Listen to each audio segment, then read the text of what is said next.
The world has changed, leading many to question the future of the economy and their personal finances. Burton understands the changing dynamics of the market and the economic realities facing our communities. No one can predict the future, but having an advisor that maximizes your tax advantages and helps achieve your financial goals can lead to greater stability. Let Burton's accountants and advisors help protect you, your family, and your business. Burton LLP. We listen, we solve, we do.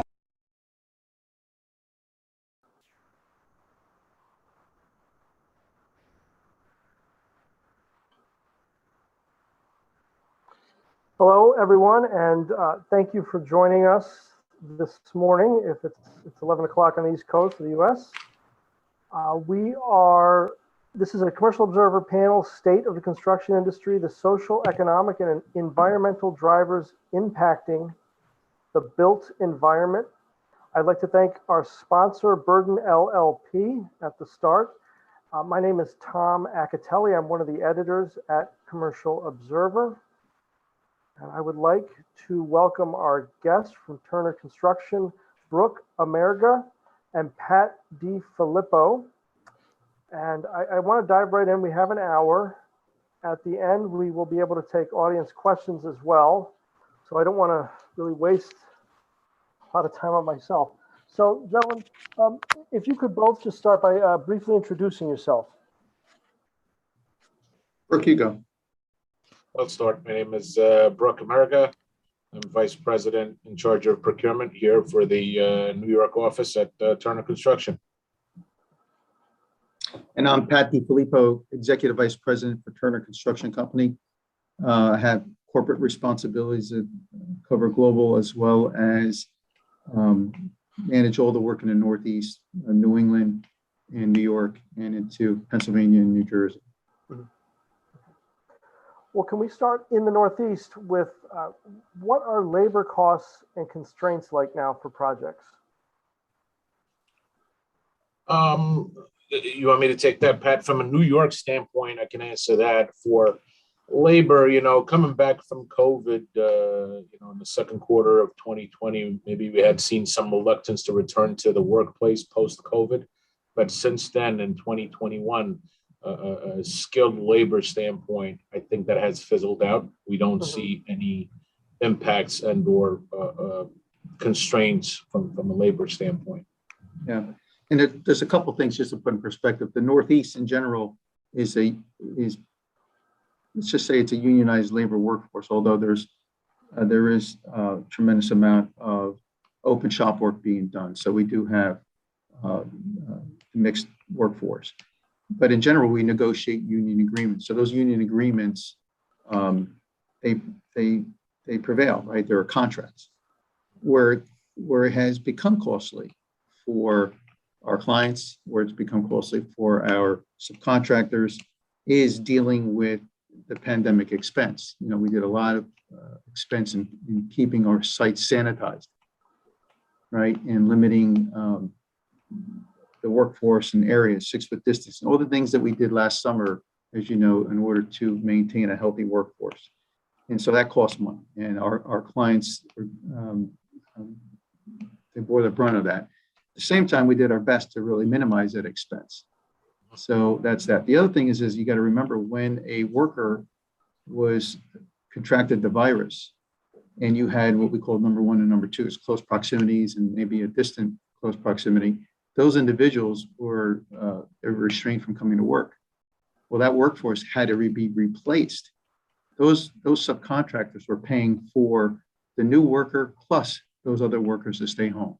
That was a real burden to the expense that the subcontractors were bearing the brunt of, and they absorbed that through their profits. So everybody took a little less in 2021, but they all did pretty well too, and we kept the work going. And it was able to overcome the burden of that expense. Have the costs come down then? Well, there was a dip. There was an anticipation of a dip, but that never really happened. A year ago, I was saying, it's going to be a good time to buy, in late 21 into early 22. Never happened.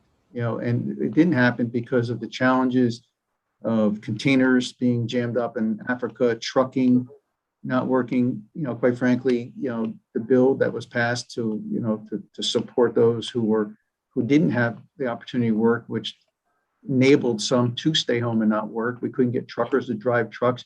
We had this big traffic jam on a major highway, and everybody was trying to get off and use secondary roads in order to maneuver. And it just caused a big jam up in our industry. Now can we turn to material costs? Because I think that's a big issue in the construction industry everywhere. What are those like now? And, how have they changed? Are there any particular materials that are more costly or cheaper? Brooke, you want to start? Yes, I'll start. Material, different story. I'll start by saying nothing is like what it used to be, right? So there's pricing impact and there's lead time impact.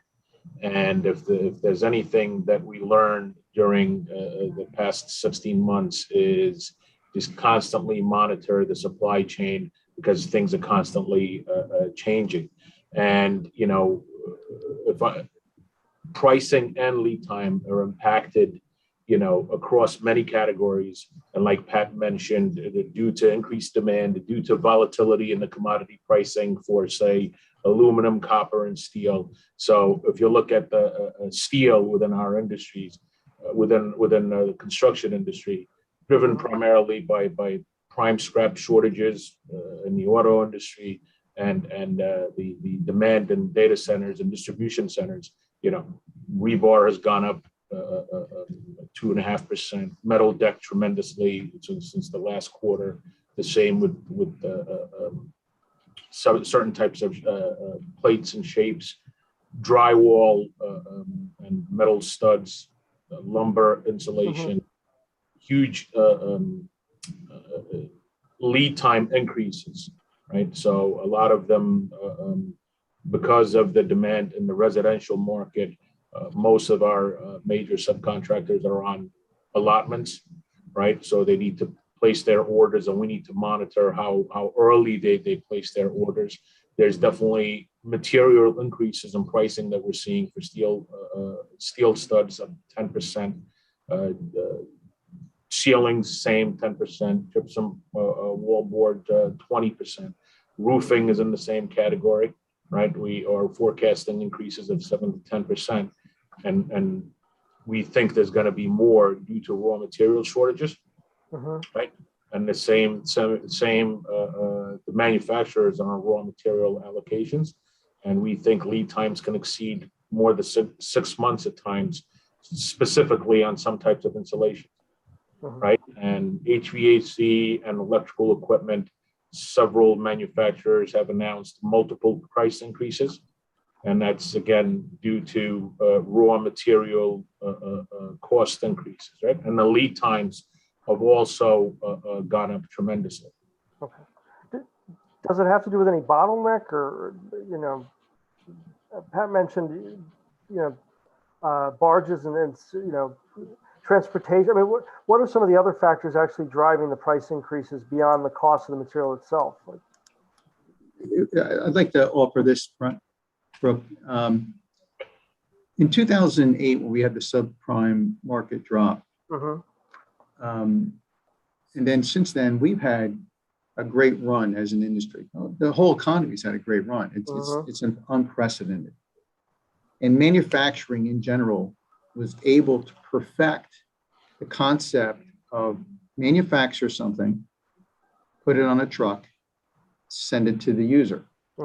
They were bypassing the warehousing process. So because of the stream, they were able to perfect that correlation. And when the pandemic hit, if you just said in general, was there as much warehousing as perhaps what used to be in the distant past? Well, the truth is there wasn't. Those who did believe in warehousing, those companies that did warehouse, they were sitting on the surplus, right? They were sitting on what others may not have had. The ones who didn't have it, they didn't have the material, and then they ran into everything else. Manufacturing, because they had people sitting home.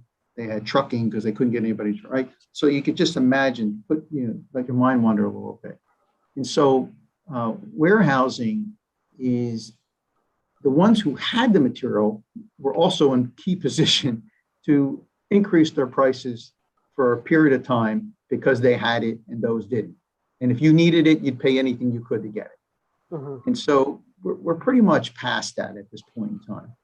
The biggest concern, what I worry about, and I know others in the industry, my peers, leaders of our competitors who are all our, we're colleagues, we're competitors, and we're friends. We worry about the hesitation that's going on, and the current hesitation that could happen if we don't make it through this fall and this winter with respect to deltas, the delta, the variants, et cetera. We just can't afford these hesitations in manufacturing. That doesn't help us. We need our economy to continue to have conviction in going forward with the projects, going forward with the manufacturing, and get ourselves back in line again. Brooke, how far ahead can you generally forecast for material costs, or does it depend on the material? Well, we like to, in New York at least, we like to keep track of what happens in our marketplace on a quarterly basis, if not sooner. So we touch base with all our major suppliers on a quarterly basis to understand what they're seeing in the marketplace and what we are trying, what they're forecasting also. Yeah. But we do forecast out those quarters. So I'm looking at a study right now that I pulled up that shows we're averaging about 1.25 point per quarter in calendar year 2021. And that's, let's say 5% for the year. And we forecast right now for the year of 2021 and maybe into early part of 2022 that we're looking at a 4.5 to 5.5% increase per year on goods and materials, cost of construction. Is there a way to compare that historically? Is that a particularly big jump, or? I mean, it's not small, but yeah. Right. Historically, you're saying? I mean, yeah. We're relatively speaking, I mean, we were looking at things in 2020 that were staying flat, and now for this year on a quarterly basis to go up by 1.25, I think that's fairly significant. And the thing is, locally here in the New York area, we look at it a little bit more specifically on a trade by trade basis, right? We look at it more for foundations and concrete and masonry, where things are from a material standpoint, labor standpoint, and where the market is if there's a lot of demand. So we're seeing some of those trades like foundations and concrete and masonry staying flat overall from a price impact to the customer, to the owner. But some trades like steel, curtain wall, drywall, and the MEPs, inching up towards more than a point on a quarterly basis.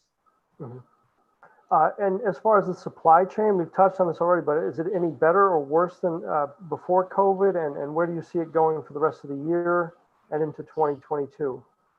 Better or worse? I guess I'll say better, because during COVID, things were constantly changing, with factories shutting down, with things closing and things changing constantly.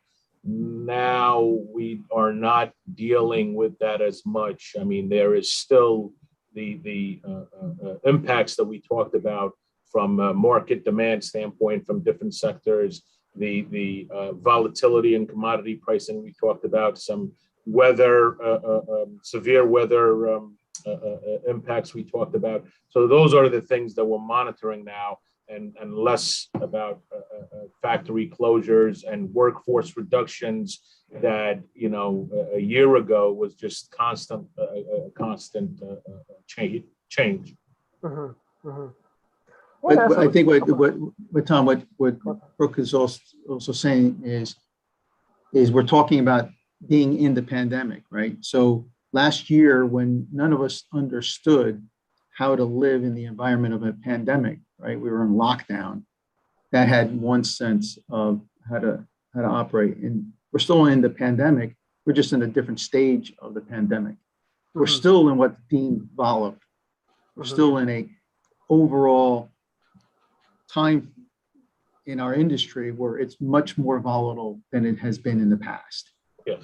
And what Brooke is saying is it's volatile by product, not necessarily every product. It's not just inflation where everybody's just, jacking up. It's based on certain events that are taking place as a result of the pandemic. For example, when the freeze-ups took place in Texas, Right. and we look at that as a 1-week event. Well, it wasn't a 1-week event in the world of those individuals in Texas. That was plastic plants that, if you can imagine fluid plastics flowing through a process plant that ended up freezing up, meaning plastic froze up, not freezing, but because power went out.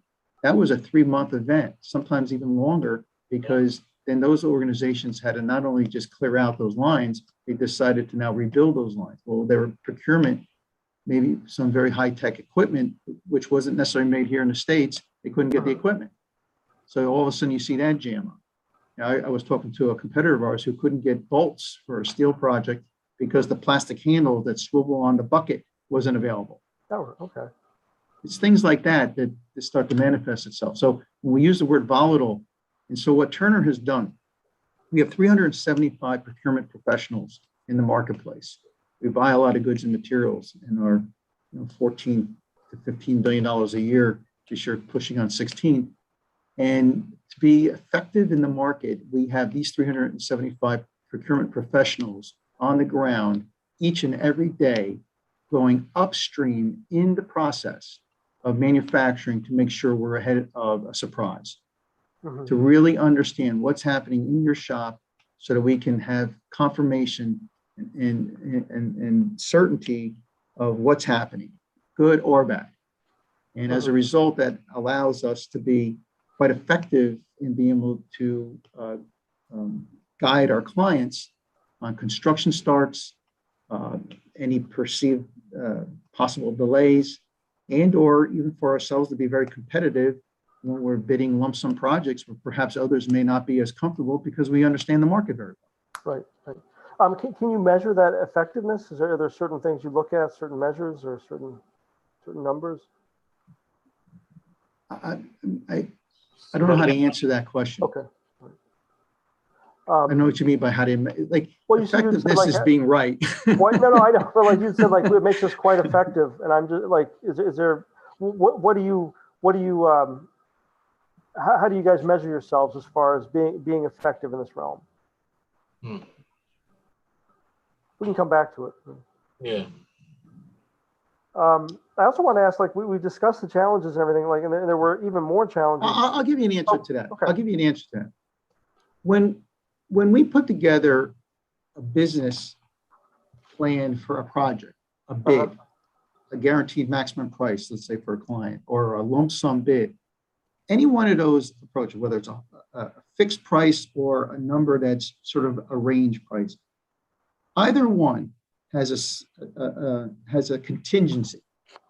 And that contingency speaks to dealing with unknowns that could potentially affect the project, but within a range of expectation, right? We know at times the market can always undulate a little bit. We make mistakes. There's all little things that happen during the course of a project, and you can put a contingency for a typical project, let's say it's 3%.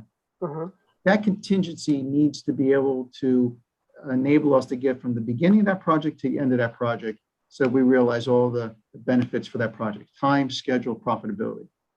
If that contingency doesn't work at 3%, I'm just using it as like an index, right? Then that's where we're watching for. We need to be able to stay within that range. If we can't stay within that range, that's how we measure it. If there's something that's going to violently affect that, then we're waving our hands to ourselves and to our clients to say there's something that's changing the typical business objectives of this job that we all live within. Does that make sense to you? Yeah, no, it's good. I was going to ask, speaking of the challenges, what kept the New York City area going construction-wise during COVID? What were some of the That's a great question, Brooke. I'm going to take that one. I'm looking at a letter that just was handed to me that I guess been recognized along with, I suppose, others, for outstanding leadership in organizing the construction industry's unified response in the wake of the pandemic. So a year ago, in March, April, May, construction in New York, in New England, and in Pennsylvania, New Jersey was somewhat a little bit different, was shut down. We were not deemed essential like we normally are. We're normally deemed essential, where we're able to perform work for our clients as an essential part of any type of event. We were normally working. This time we were not. And the industry band together. REBNY, Real Estate Board of New York, labor was terrific. They came to the call. Management, that's all the subcontractors, construction managers, contractors, road builders, et cetera. We all came together and we worked together and we came up with a protocol that we all signed up for, like an agreement that we signed out, a doctrine. Mm-hmm. And that protocol was presented to the city and was presented to the state, the governor's office, that we as builders are ready to go. The industry is ready to go. Cut us loose, let us go be essential like we have always been in the past. It took us a little bit of time, but we were able to achieve that. And as a result, at the beginning of June last year, we were able to start a progression of getting up to full speed. And we did. It took about a month, and eventually all those projects that were halted, those healthcare had come online first, banking had come on. There were certain sectors that were allowed to be deemed essential, but eventually all of them came back online. And I would say by the middle of July, August, we were hitting full steam again. And we were not only did we try to get back to where we were with our clients, with our subcontractors, with our labor force, came up with agreements that allowed us to work not just one shift, but 2 and 3 shifts. Because you got to remember, the city is shut down. Mm-hmm. We could get trucking to job sites faster than we ever could. We could get manpower to the, workers to the jobs faster than we ever could. You didn't see anybody in this city buying a sandwich, riding a subway, getting on a bus, other than somebody with a hard hat and a vest. And we owe the city of New York a great debt of gratitude, because typically we're restrained from working off hours also in certain areas. And we were given some relief there as well. And as a result, we were putting work in place faster than we had normally would have done in those timeframes. We were able to claw back some of the lost work that we had done for a whole quarter and make up the lost time so that our clients could deliver on their commitment dates for space or hospitals being built, on the time they expected to open so we can serve the communities. It was all based on a unified front of leadership in the industry that came together to be able to reopen, and not only reopen normally, but reopen on an accelerated basis. Mm-hmm. Mm-hmm. Go ahead. Sorry, bro. Go ahead. And then you were able to do that to maintain worker safety also, right, Pat? So all those. Well, health and wellness, the protocol was the health and wellness of the workforce.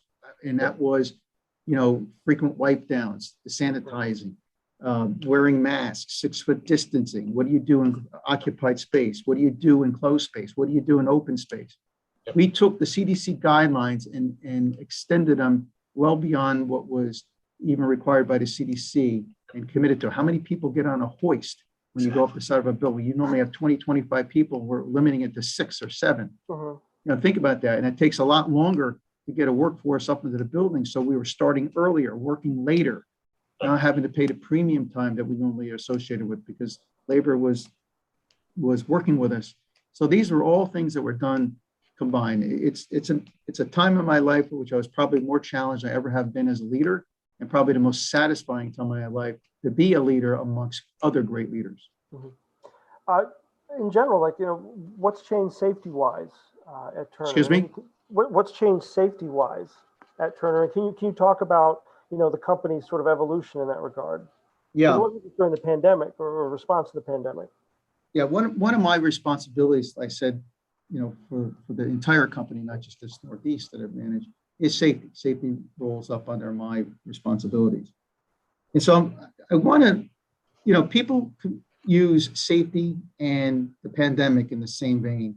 And our industry was very, very certain about using the words health and wellness, right? When people come to work and they have a cold, they don't feel well, you stay away from them so you don't get a cold, right? Right. When people come to work with a virus, you kind of felt the same way, right? Whether it's a flu or the pandemic, right? And so we're using safety. Safety is OSHA. Safety is a 3-foot fall rule. Safety is using a lanyard to tie off from a piece of steel when you're 6 foot or above, right? There's very prescribed terms. Look, the Department of Buildings has a very prescribed approach to safety. What was different here was the concept of health and wellness as it related to a workforce that were catching a very, viral pandemic disease that was, or disease or a virus, right, that was affecting them. And so now all of a sudden we were challenged with a different set of circumstances that we normally were dealing with. Now, that's the pandemic.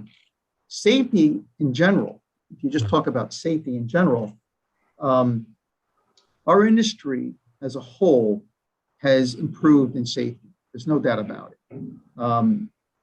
For Turner, is we follow a lean approach to construction. There's lean construction practices. We are a company that's on a journey to become a 100% fully vested lean company. We're not all the way there now, but we're working towards getting there.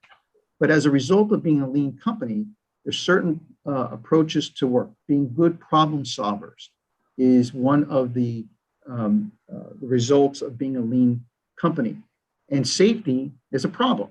We're trying to solve this problem each and every day. We try to prevent it as a problem, from events from happening, and then understanding what happened.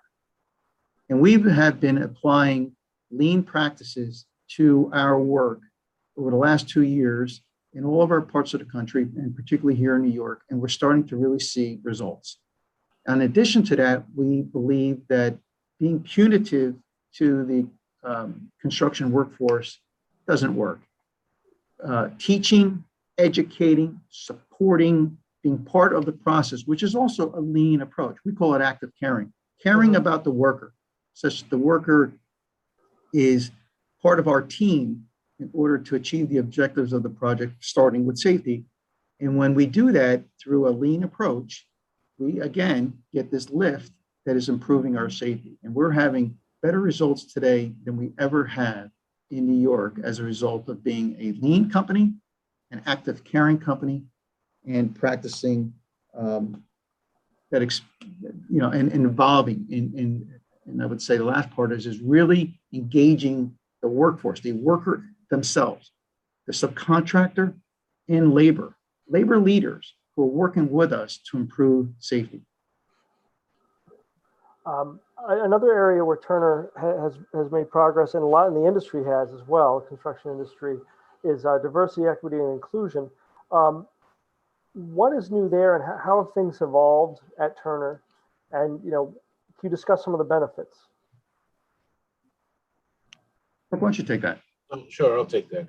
Because for as long as I've been with Turner, one of the things that we've done is our corporate goal was to have 20% of our subcontracts dedicated to minority or women-owned businesses. That's been the standard ever since I've been here. Recently, there's been an increased focus and attention being paid not only to the subcontracts that we're awarding, and that number, by the way, is increasing, I'm sure, as everyone knows, for state-funded projects. That requirement has gone up from 20 to 30 to 33%, and we are achieving those by being deliberate in how we buy and what subcontractors we invite to bid and what subcontractors we grow that are minority owned and women owned. On top of that, that focus has expanded to the actual workforce, right? We monitor who comes to our job sites and who builds those job sites. So that focus has gone not just from a subcontracting participation, but also who puts the work into place and how does that look? Does that reflect the population of New York where we're working, and we're making cognizant decisions and a focused effort on monitoring where that is, and if it reflects the current the state and location that we live in. Now, so if you take what Brooke just said, right? So this journey of inclusion, right, which now has expanded to, right, diversity, equity, and inclusion, which is what I think just about any leader of any organization in any industry it's front and center today more than it has been ever. And I think we all know what event took place that has put this front and center. And there's a pivot. There's unquestionably a pivot that's going on in the construction industry. So Brooke and I, you know, we can laugh a lot because I had his role one day in my career. So we understand the procurement process and subcontractors and including diverse community and there's the workforce, right? You have utilization, which is the worker, and you have subcontracting, which is the sub. And so those two for years have always been these specific numbers. You hear government asking for certain percentages, sometimes they're goals, sometimes they're requirements. We have private clients who have specific requirements, whether it's a bank, whether it's an aviation entity, et cetera. And this has been this whole smashing of collaboration and things going on for years. What's changed now is what's really happening on that project. And my hat is off to our clients and to labor, because one of the things that we're seeing is our industry. And I'm going to talk to you a little bit about a construction inclusion week that's coming up. But the industry in general no longer accepts acts of hatred on a project. What's an act of hatred on a project?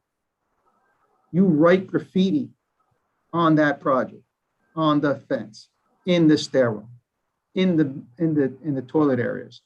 That graffiti is normally nothing kind. There's nothing kind about graffiti. For starters, you're defacing private property. Your workers are invited into our home. We want them to feel comfortable there. We want to give them a place to be comfortable, and when they have their lunch, when they have their breaks, we want them to have cooling in the summer, water bottles. We want them to have heating in the winter. This is their guests in our home. We rely on them. We rely on the professionalism of our workforce, but we will not accept anyone who brings hatred to our project and harms someone else. No one has a right to do that to others, and no one certainly has a right to do that in the four corners of our project. We will not accept it. We will do whatever we can possible to identify who that individual is or individuals, remove them from our project, many times often help them, train them. So we've been doing a lot of sensitivity training on our projects. We've been having conversations with our workforce about what it means to be inclusive and to provide, and to share in creating the environment that allows everyone to excel and be fulfilled for their workday. No one should ever be discriminated on our projects for anything, whether it's your weight, whether it's your gender, whether it's your color. It's not allowed on our projects. And so as a result, there are 6 companies, beginning with Turner, Gilbane, Mortensen, McCarthy, DPR, and Clark, which have come together and formed a coalition, which is called, under the concept of time for change. It's time to change our industry. Turner's been in business now for 119 years. For 119 years, it was pretty typical. Going forward, it's going to be different. And it's time for change. And these companies all agree. We band together, so much so that the week of 10/18 to 10/22 of this year, we will celebrate for the first time in New York Construction Inclusion Week. What does that mean? We will be on every project, particularly by these companies and others that we will ask along through our associations like the Building Trades Employers Association, the Subcontractors Trade Association, where we want to have meaningful conversations each and every day with toolbox talks and what have you, to open up the minds and thoughts and ideas of our workforce, who, by the way, many of them already have participated in this, and they are terrific. They really get it. Occasionally, though, there's a person or two who goes rogue and doesn't.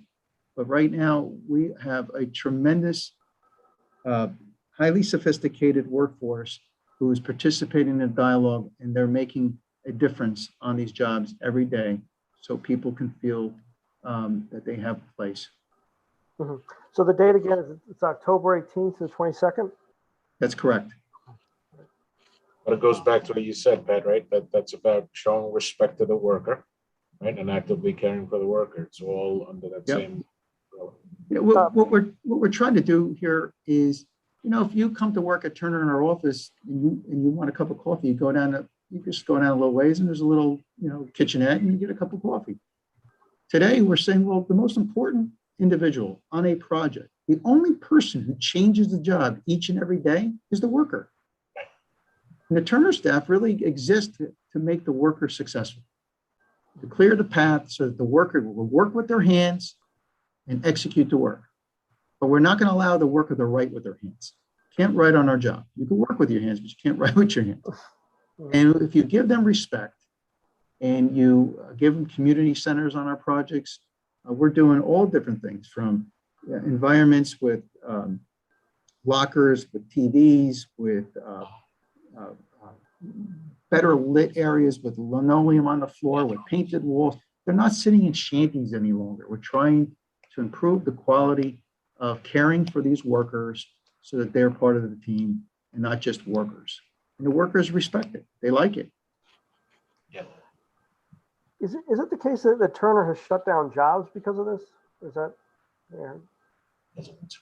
Yeah, we have. One of the hardest things to do is to shut down a project. We're not built to shut down jobs. But at the same time, when an event takes place, it very quickly, within an hour, as an executive vice president at my level, I'm on a call with that job site with a host of others who have become quite experts in this space. And we go through the circumstances with the project team, and we make a determination as to what's best for that project. And sometimes the determination is that that we need to shut down that project, take a deep breath, and we'll bring back the trades either one by one or in unison through stand downs, where we have a discussion about what took place. We are transparent about the event that took place. And quite often we're bringing in others who help us with training. We'll go through specialized training to inform that workforce about unconscious bias and reminding them on, just the key basic elements about being respectful to one another when you're on our project. And if that doesn't work for you, then please don't come to our project. We don't have to be open to build the jobs if somebody's being disrespectful in our house. Efforts to diversify the industry. I imagine does that help with the labor shortage that we discussed earlier? The two don't correlate. It's when you're dealing with a bias motivated event, there's a principal issue at stake. We're not worried about labor shortage. Think about it, right? Somebody just came into your house. If you have a son or a daughter and they invited a friend in and you went out for a drink with your wife and you come back and you have scribbles all over your bathroom walls, you're not worrying about how much you like your kid's friends right now, right? It's probably not your kid. And you're going, why do you think you can come into my house and write on my walls? Right. And it's not nice stuff. Very targeted most of the time. Right. But I imagine the efforts to deal with that and to push back on that opens up the industry to more people. Well, what has happened is our industry labor leaders will come immediately to our sites. They will see it with their own eyes. They do not accept this at all. They have stood shoulder to shoulder with us when we're talking to the labor. So we could have a job with 50 people. We could have a job with 1,000 workers. And when we have shut projects down, it's done in conjunction with labor, fully understanding the reasons why and what the tasks that need to be done in order to open up. There's just not a discussion about labor shortage at that point in time. The two just don't meet. So this is the title of this webinar is State of the Construction Industry, the Social, Economic, and Environmental Drivers Impacting the Built Environment. So I want to get to that last point, environmental. And I want to ask, at Turner, how big a role does sustainability and sustainable design play now? Well, look, Brooke, I'll take this. Years and years ago, I used to sit on the Urban Green Building Council. I ran sustainability for the entire company. In 3 years, it's moved on to others. There was a time when certain leaders in the industry got out ahead of this, Turner being one of them, and you start to incorporate sustainability. But again, how do you do that? Like, we don't design the building. A designer designs the building. So a client has to want that building to be sustainable. Mm-hmm. What we can do as contractors is we can do intelligent things, like we did a lot with sorting our debris and sending our debris. So through the years, we've done millions of tons of debris has been sorted and sent to, for recycling rather than just letting it all end up in depositories. So we're very proud of that. Using LED lighting in lieu of regular light, we're very proud of it. Taking our trailer complexes and making them sustainable facilities, we're very proud of that. But the building itself, in large part, is usually a design, there's specifications, and today it's sort of table stakes to have a building be designed which has elements of either being LEED certified. Very, very typical. What we're starting to see is resiliency. We have rising water tables. We have to start to really take a look at how this world is responding to the climate change and what that's doing to our real estate holdings. So, example, I manage Boston. Boston is sinking. Yep. I used to go to my office 6-8 years ago, and on a rainy day, I'd get up there, fly up in the morning, get out of the cab, and walk right into the building. Today, I got to dodge a foot of water. And I look over at the bulkhead of the water, which is, we're in the east end, and it's there's water coming over the bulkhead. Mm-hmm. Now, what do you do with that? So we're spending a lot of time learning how to deal. We've done quite a bit of work in the resilient space, flood barriers and what have you. And so that's a major component of sustainability also. We want to take care of our earth just as much as we take care of one another on our projects. We need this earth. We need it to last a lot longer. I wanted to ask, we have a question from the audience, actually two, but I wanted to ask just very quickly, I don't know if this can be answered quickly, but what are some of the biggest challenges ahead for the industry, broadly speaking? In terms Brooke, of why don't you talk about what you see in challenges in the subcontractor and the trade market? Yeah, I think like we talked about earlier, tracking down supply chain issues, where your materials come from, that will continue to be a challenge, I would imagine, for the next year or even longer, with not only from a pricing perspective, but like we said earlier, increased lead times. I think that will continue to be an issue. I think, Pat, you mentioned earlier, in the New York market, at least, we're seeing not only union subcontractors, but open shop also. So as we get busier and work, and we get more and more work that is happening in the marketplace, we got to start understanding and getting in tune with subcontractors' financials, understanding their workload and how much work they're taking on. That's going to be continue to be a challenge, and something that we're going to look out for from a risk management standpoint. So if we're planning on delivering a job on budget and on schedule to our clients, as we're selecting subcontractors, that's going to be something that we really have to pay attention to. Yeah, and Brooke, the reason why I like doing this with someone like Brooke is Brooke's on the ground. Like, Brooke is in the battle, in the foxhole. Think about that. That's where he's at. Every day he's fighting that battle of getting a project bought and started, right? We can't build anything unless you buy it. And our clients aren't going to let us start our job if we're buying it over budget, right? Think about that. Who wants to start a project when you know you're already running right at the buzzsaw? There's nothing better than buying the job, maybe having a few shekels of savings that, adds to the contingency. Your schedule's teed up, go build that job. Sounds great, right? We've been doing that for years. If you ask me what the biggest challenge is, it's the pressure to allow that to happen. That is not as easy a task right now for a whole bunch of reasons. We're still in this hesitation mode of the pandemic. So clients, if you're hearing AIA buildings are going up, architects are busy, they're back hiring, and there's a war for talent because people left the industry when the pandemic took place. Another challenge that took place during the pandemic, unintended consequences is people spent time with their families. This is a tough business. You work a lot of hours, and all of a sudden you got to see your family a little bit more often than you normally do. And we've had more retirements than we've ever had. And not just of age retirements, early age retirements, where people are saying, you know what, I think I want to spend more time with my family because I realize what I'm losing. So workforce development, enticing people to come into this great industry of construction is a big challenge right now.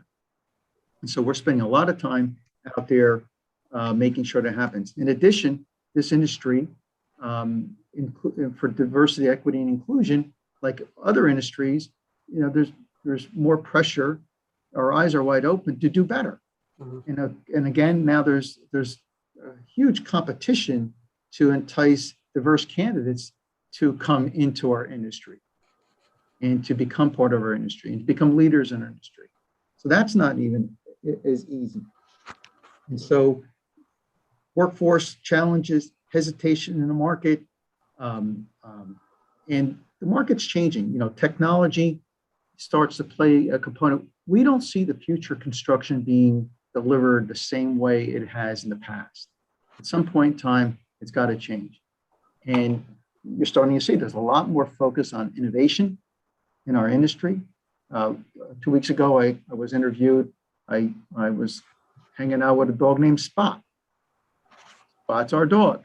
And Spot we're doing a pilot right now with Spot. It's Spot. Here's a robot that can walk our projects. It can take pictures. You can do anything. You can put anything you want. He actually cocks his head. He looks at you. I mean, he's quite friendly. He's a robot. It's got rubber. I mean, it's amazing. You can look it up online. It's developed by an outfit up in Boston. But, it's not just Spot. There's other robotic means of doing things.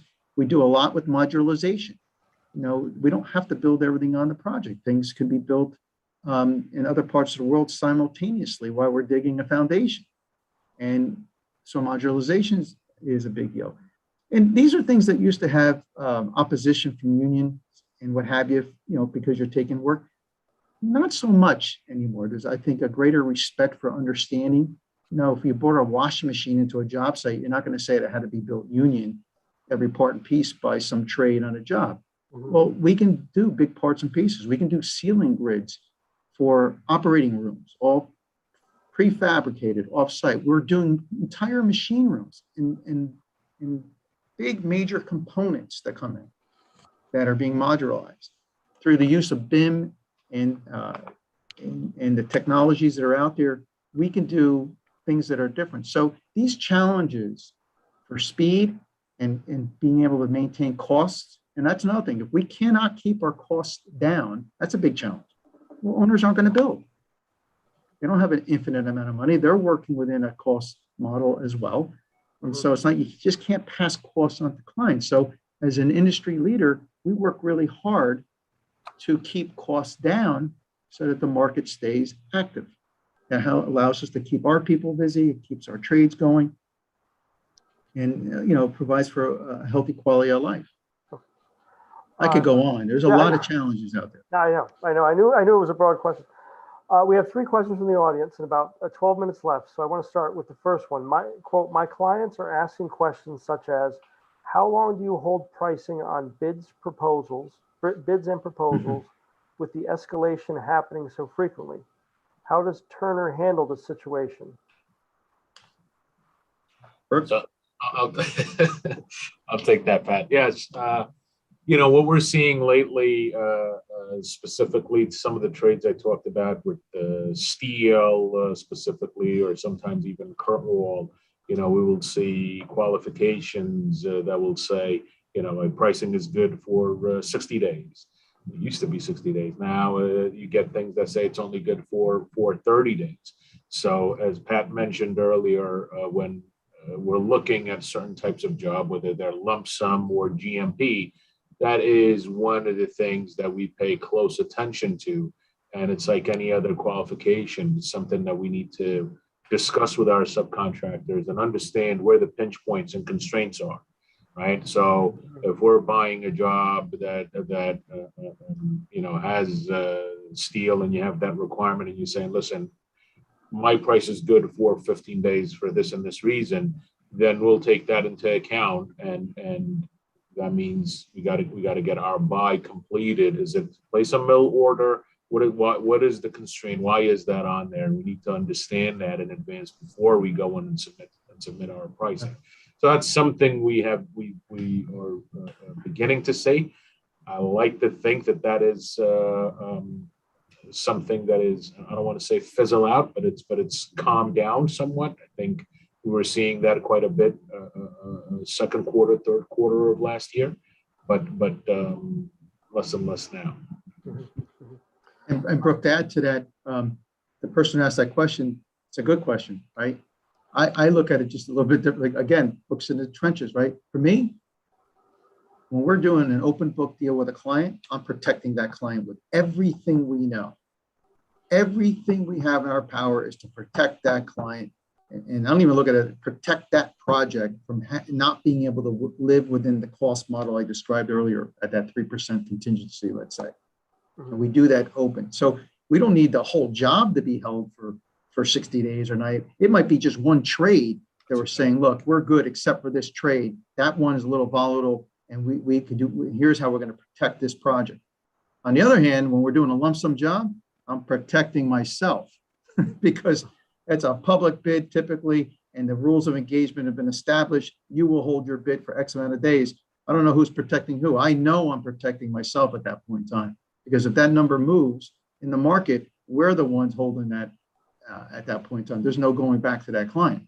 So if you think about what I just said, is who are you protecting under what circumstances, right?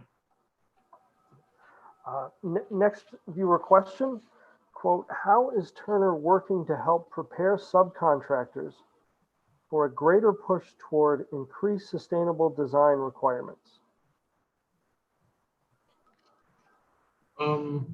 But I don't know if there is increase from what I'm seeing, and from what I'm seeing today. And Pat, you can correct me if I say something wrong here. I'm not seeing anything that is increased from a sustainability design standpoint. Like Pat said earlier, do a LEED Gold or LEED Platinum building.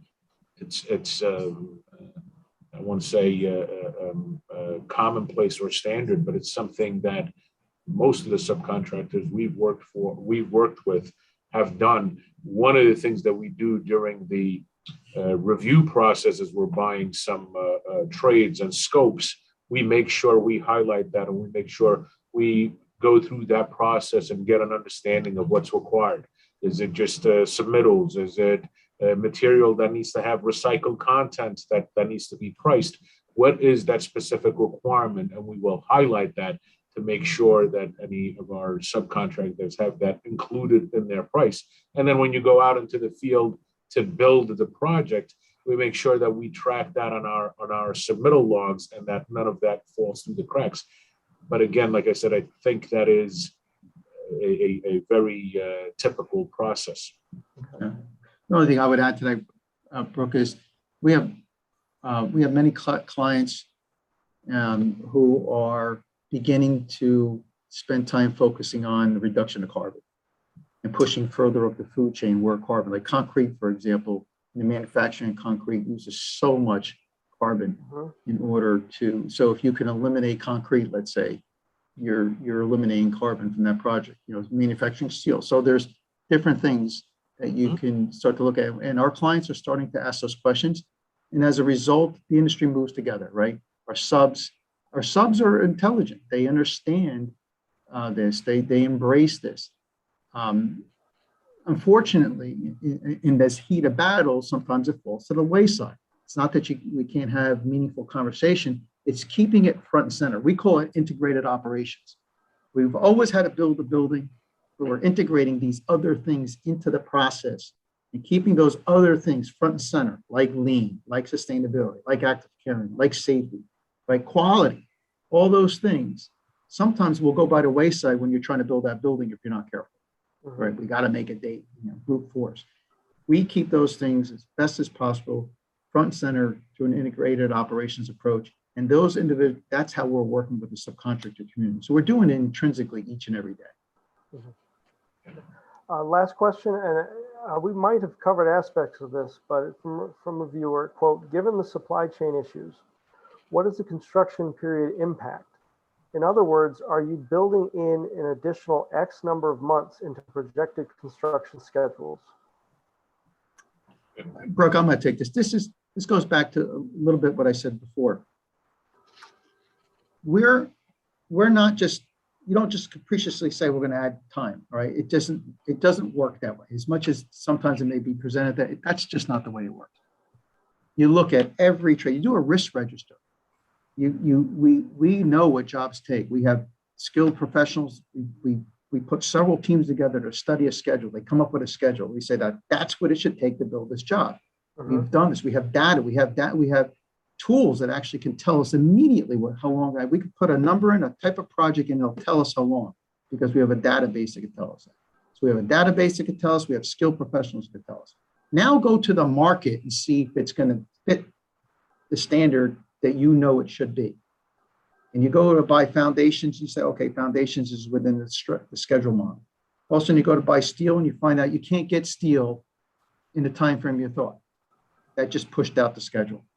Then you start doing workarounds. How can I get steel faster? Can we go to other products? Should we take out steel, put in some more concrete? It's more readily available. And you start doing these things, and you're trying to do these things in the cost model.